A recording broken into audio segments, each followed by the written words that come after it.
Assalamualaikum warahmatullahi wabarakatuh. Alhamdulillah wassalatu wassalamu ala Rasulillah. Innal hamdalillah nahmaduhu wa nasta'inuhu wa nastahdihi wa nastaghfiruh wa natubu ilaihi wa natawakkalu alaihi wa na'udzu billahi min shururi anfusina wa sayyiati a'malina. May yahdihillahu fala mudilla lahu wa may yudlil fala hadiya lahu. Allahumma salli wa sallim wa barik ala Muhammad wa ala ali Muhammad kama sallaita wa sallamta wa barakta ala Ibrahim wa ala ali Ibrahim fil alamin innaka Hamidum Majid. Amma ba'd.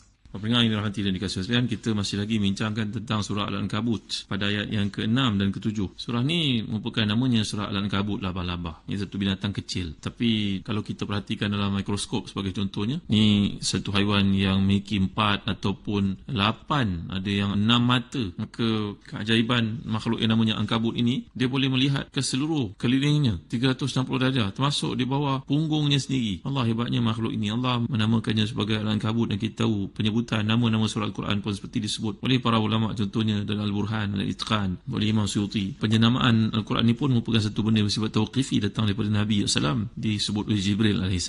Bayangkan laba-laba yang diambil namanya untuk menamakan surah yang penting ini. Tubuh laba-laba terbagi pada 2 bahagian. Laba-laba tak ada sayap. Dalam dapatan kajian yang dibuat oleh saintis menunjukkan bahawa ada lebih 40,000 jenis laba-laba spesiesnya. Semua laba ni kerjanya memintal bahan sutera dari tabung pemintal yang merupakan organ kecil di hujung perutnya. Subhanallah, maha suci Allah, hebatnya binatang ini. Kalau sutera cair itu terkena pada udara, dia jadi keras dan jadi kuat. Laba-laba boleh bergerak kepada semua penjuru jalinan tali sutera yang dibuatnya itu. Dan kalau dia jatuh, dia dapat menarik kembali dirinya dengan menggunakan tali sutera itu. Masya Allah, hebat sekali. Binatang ni membuat sarang daripada benang sutera itu, dan terdapat beberapa jenis laba-laba yang memintal benang sutera yang lain untuk menjerat mangsanya. Dalam cakar ataupun dalam kuku laba-laba ni, dalam kakinya ada racun yang dengannya digunakan untuk mematikan musuh dan menghisap apa yang terdapat dalam padan musuh itu. Dia meletakkan sarang laba itu dalam bentuk yang sangat menarik mangsanya. Jadi liang perangkap ni dibuat sedemikian rupa bagai atap, menyangkakan bagi musuh itu satu tempat untuk di landing ke, tapi sebenarnya dia merupakan sarang ataupun satu perangkap yang disediakan. Itulah hebatnya makhluk yang nama laba-laba ni, yang menunjukkan kepada kompleks penciptaan. Kata Plato ni disebut dalam kitab Hayat al-Hayawan oleh Imam Ad-Damiri, bahawa laba-laba ni terkenal sebagai binatang yang siap menerima apa sahaja 24/7, dia tak berehat. Jadi dia merupakan satu binatang yang tidak rakus dan tidak tergesa-gesa, berbeza daripada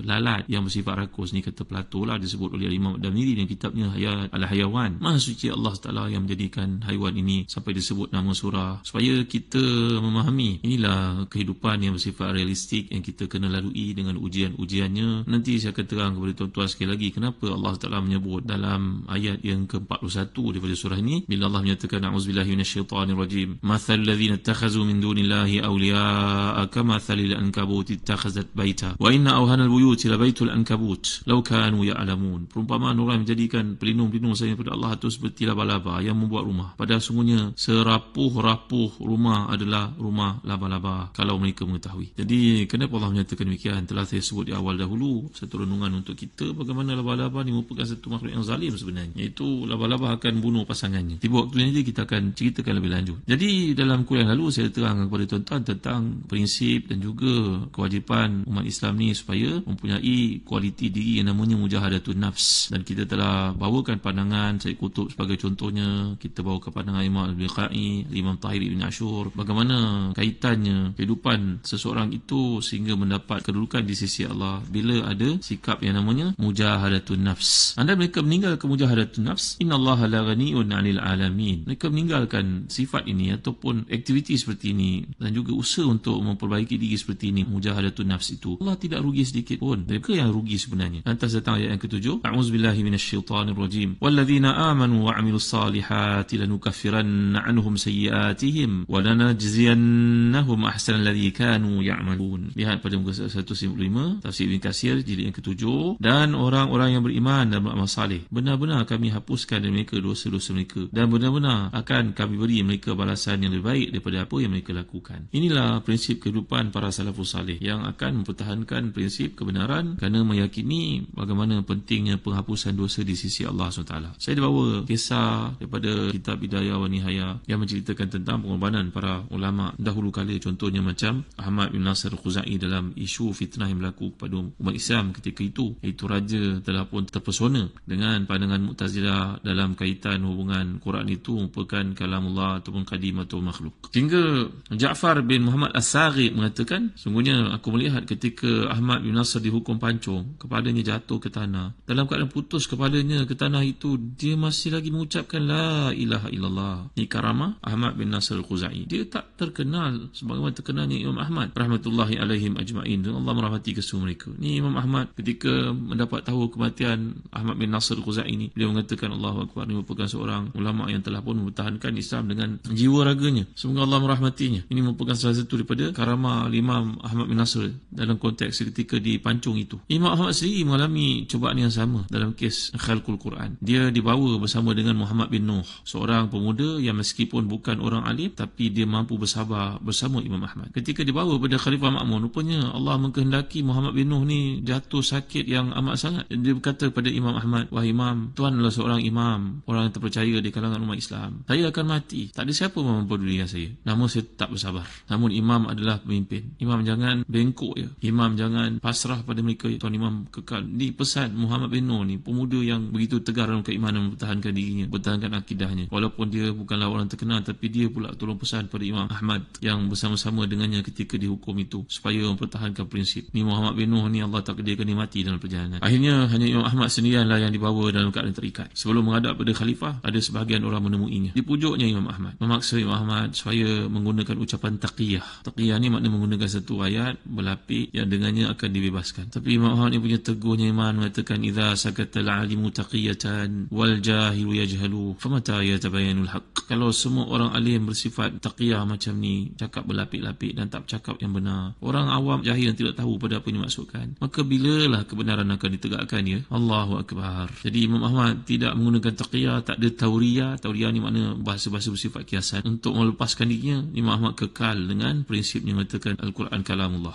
Lalu ketika Imam Ahmad dibawa ke muka pengadilan, dia mengatakan kepada orang yang mengadilinya, ni orang jahat yang berkepentingan, ketika nak dihukum, Imam Ahmad bacakan untuk mereka hadis yang pernah kita bincangkan berkenaan dengan syakauna ila Rasulullah SAW wa huwa mutawassidun burdatan lahu fi dhil ka'bati faqulna la tastansiru lana. Ini kisah Khabbab ketika datang berjumpa dengan Nabi SAW. Wahai Rasulullah SAW, tidakkah Rasulullah minta bantuan untuk kami menghadapi situasi yang sukar ini? Kalangan kami telah dibunuh, kalangan kami telah pun dianiaya, kalangan kami mengalami tekanan yang begitu dahsyat. Rasulullah mintalah tolong kepada Allah. Rasulullah SAW telah pun menggambarkan bahawa sebelum kamu lebih dahsyat lagi ujiannya. Orang sebelum kamu telah pun digergaji kepalanya, telah disikat tubuhnya dengan sikat yang panas sehingga memisahkan daging daripada tulangnya. Tak ada seorang mereka pun meninggalkan Islam itu. Begitu kukuh iman mereka. Maka kata Imam Ahmad kepada orang yang menyaksinya, aku tetap pegang dengan apa yang dikatakan oleh Khabbab bin al-Arat sini. Akhirnya golongan itu pun putus asa untuk memujuk Imam Ahmad. Imam Ahmad ni berdoa kepada Allah, ya Allah, janganlah engkau perlihatkan kepada aku wajah Al-Ma'mun. Ternyata dengan doa Imam Ahmad, dia tak diperlihatkan dengan keturunan Ibn Abbas itu Al-Ma'mun. Dia tak sanggup nak menghadapi pemimpin itu dalam keadaan dia bercakap yang benar, pemimpin itu bercakap yang salah. Maka ternyata dengan doa Ahmad ini, Allah telah pun mematikan Al-Ma'mun sebelum Imam Ahmad sampai kepadanya. Akhirnya bila Imam Ahmad ni sampai kepada pengganti Khalifah Al-Ma'mun, sedangkan ujian fitnah masih lagi berlaku pada umat Islam pada ketika itu, Khalifah pengganti ni pun masih lagi berpegang kepada Quran itu merupakan makhluk. Dia berkata kepada Imam Ahmad, wahai Ahmad, selamatkan dirimu. Sungguhnya aku tidak akan bunuhmu dengan pedang, melainkan dengan sebatan. Nazir bin Abu Du'ad berkata, akulah yang telah pun mengalahkan hujahnya. Imam Ahmad berkata, datangkan kepada aku satu daripada Quran sebagai dalil terhadapku, dan datangkan kepadaku satu daripada sunnah sebagai dalilmu terhadapku. Namun mereka tak mampu untuk mendatangkan dalil yang mengatakan Quran itu makhluk. Khalifah ni akhirnya bertanya pada Imam Ahmad, wahai Ahmad, Allah aku ajarnya panggil pada tuan guru alim hebat, ulama ahli sunnah macam tu panggilnya. Ahmad, kamu kenal tak dengan Saleh Ar-Rashidi? Imam Ahmad kata, aku pernah dengar namanya. Khalifah berkata, dia adalah guruku masa aku kecil. Kau tahu tak, aku pernah bertanya padanya tentang Quran. Jawapannya bertentangan dengan apa yang aku nak. Dia bersikap tegas dengan pendapatnya, sedangkan aku menyuruh dia untuk mengatakan Quran itu makhluk. Akhirnya aku telah perintahkan supaya dia diheret dan dipijak-pijak sampai mati. La ilaha illallah Muhammad Rasulullah. Khalifah kini berkata, datangkan kepada aku cambuk. Cambuknya perutan ataupun alat penyeksa yang lain. Kemudian Khalifah pun menyuruh kepada tentera-tenteranya yang disuruh untuk mukul Imam Ahmad itu, ke depan kamu dan pukullah Ahmad ini. Mereka mengikat Imam Ahmad masing-masing, dan setiap mereka memukul Imam Ahmad sekuat hati, tuan-tuan dimulai Allah sekalian. Sampai Khalifah ni boleh berkata pula, mempermainkan, menghina Imam Ahmad, mengatakan, semoga Allah potong tangan orang yang tidak memukul Ahmad dengan bersungguh-sungguh. Maksudnya supaya setiap orang yang bertanggungjawab pukul Ahmad tu pukul sampai mati. Akhirnya Khalifah berkata kepada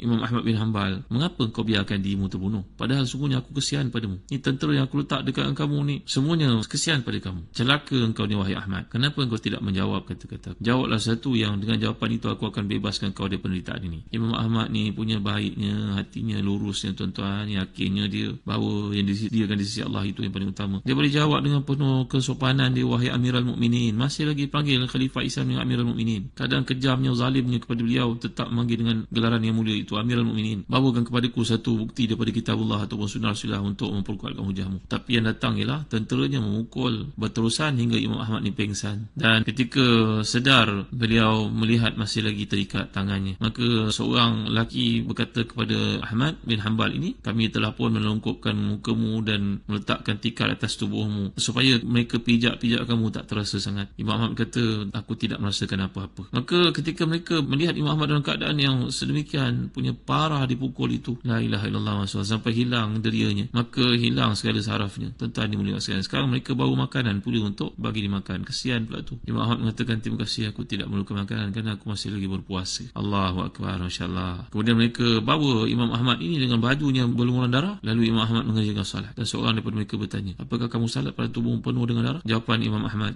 Umar radhiyallahu anhu pernah mengerjakan salat sedang tubuhnya berlumuran darah, kesan daripada tikaman yang berlaku pada anggotanya itu. Kemudian Imam Ahmad dimasukkan ke dalam penjara dan baru dibebaskan sesudah 28 bulan. Kemudian tinggal di Al-Jabariyah, di rumahnya sendiri. Tak ada satu yang lebih dahsyat, lebih susah untuknya dalam keadaan terseksa seperti itu. Jadi inilah yang boleh kita fahami bagaimana mujahadatun nafs, kuatnya kefahaman mereka untuk melawan kepentingan pribadi walaupun dalam keadaan tertekan seperti itu. Sebab Allah Ta'ala menjanjikan dalam ayat yang ke-7, walladzina amanu wa 'amilus salihati lanukaffiranna 'anhum sayyi'atihim wa lanajziyannahum ahsanal ladzi kanu ya'malun. Orang yang beriman dan beramal saleh, kami pasti akan menghapuskan dosa-dosa mereka dan kami akan membuat balasan kepada mereka sebaik-baik apa yang mereka lakukan. Jadi telah saya jelaskan kepada tuan-tuan bagaimana maksud yang dikehendaki oleh Allah Ta'ala ni mengikut para ulama tafsir, iaitu siapa yang dapat melawan dirinya dan hawa nafsunya melaksanakan apa diperintahkan oleh Allah, maka hasil daripada kebaikan dilakukan adalah untuk dirinya sendiri. Jadi orang yang berbuat kebaikan dibalas dengan kebaikan pada hari akhirat. Lanjutan daripada bentuk-bentuk ujian yang berlaku dalam hidup ni, mukmin akan mengalami berbagai-bagai ujian. Manakala si kafir, jangan mereka menyangkakan mereka lepas daripada hukuman Allah SWT. Mereka tak kena ujian. Apa yang mereka ditimpa di dunia itu satu azab sebelum azab yang lebih besar di akhirat. Dan kemudian dalam ayat yang kita baca ini nampak orang yang berjihad demi agama, bersabar untuk menentang hawa nafsunya dan juga orang-orang kafir, maka segala ketaatan itu untuk diri sendiri. Pahala semua buatan itu untuknya. Tak ada manfaat sedikit pun yang kembali kepada Allah SWT. Barang siapa yang mengabaikan mujahadatun nafs, iaitu jihad melawan nafsu ini, tidak mentaati Tuhannya, tidak menjauhi perkara yang haram, sebenarnya dialah yang merugikan dirinya sendiri. Dulu kita dah baca dalam surah Fussilat dalam ayat ke-46, siapa yang mengerjakan kebaikan maka kebaikan untuk diri sendiri, siapa yang buat jahat maka itu ke atas dirinya. Wa ma rabbuka bidzallamil lil abid. Allah Taala tidak sekali-kali zalim pada hamba-hambanya. Jadi Allah Maha Kaya, Allah tak memerlukan amal ibadah hambanya. Ketaatan si hamba tidak manfaat untuknya, kemaksiatan si hamba juga tidak memudarat apa-apa kepada Allah SWT. Kemudian kita dapat lihat juga kualiti balasan amal saleh tidak ada bandingannya di dunia. Jadi Allah akan menutup segala keburukan yang dilakukan dengan keampunan, melipat gandakan kebaikan dengan pahala ketaatan. Dia tidak mengabaikan sedikit pun perbuatan baik hamba meskipun sedikit. Dia menghargainya dengan cara yang lebih sempurna dan dia membalas orang yang meyakini, beriman kepada Allah dan Rasulnya, beramal saleh dengan balasan yang paling baik. Lagi kita dapat lihat dalam konteks ini bahawa balasan terhadap amal saleh adalah seperti janji Allah SWT, bukanlah satu benda yang bersifat wajib untuk Allah memberikan kepadanya. Artinya seorang beramal saleh bukan wajib ke atas Allah untuk berinya syurga. Maka yang diberi itu di sudut Islam merupakan dengan rahmat Allah SWT. Seumpama yang diberi contoh, kalau seorang anak itu belajar bersungguh-sungguh dan kemudian ayahnya menjanjikan untuknya dia belikan satu hadiah, kereta lah seumpamanya. Kau dapat kuliah cemerlang kat universiti ni, kau graduate, ayah belikan kau sebuah kereta. Ayah membawa pergi tunjuk ke kedai kereta. Oleh kerana terlalu gembira ketika dia mendapat tahu kuliah kecemerlangannya berjaya dengan 4 flat-nya itu, dengan cemerlangnya, dia bawa CJ itu terus pergi ke kedai kereta, tunjuk pada tukang jual kereta. Ni CJ saya dapat cemerlang, mana kereta dijanjikan. Dia terlupa yang memberi kepadanya kereta itu bukan kedai kereta itu, yang berinya adalah ayahnya. Maka demikian juga amal saleh itu diibaratkan belajarnya bersungguh-sungguh anak ni tadi, dan kereta yang dijanjikan itu adalah syurga, tetapi dia perlu pada rahmat Allah SWT. Lebih lanjut nanti kita akan huraikan dalam ayat-ayat yang berikutnya, dan kaitannya satu lagi bentuk dalam spektrum ketaatan bila datang ujian menjaga ibu bapa, menerusi ayat yang ke-8 dan seterusnya. InsyaAllah kita akan lihat bentuk-bentuk ujian yang hadir dalam kehidupan si mukmin. Itulah cubaan dan juga mihna, dan itulah dia yang dikehendaki oleh Allah untuk saringan keimanan tadi. Wallahu a'lam, wa sallallahu ala sayyidina Muhammad wa ala alihi wa sahbihi wa baraka wasallam, walhamdulillahi rabbil alamin, wa barakallahu fikum. Wassalamu alaikum warahmatullahi wabarakatuh.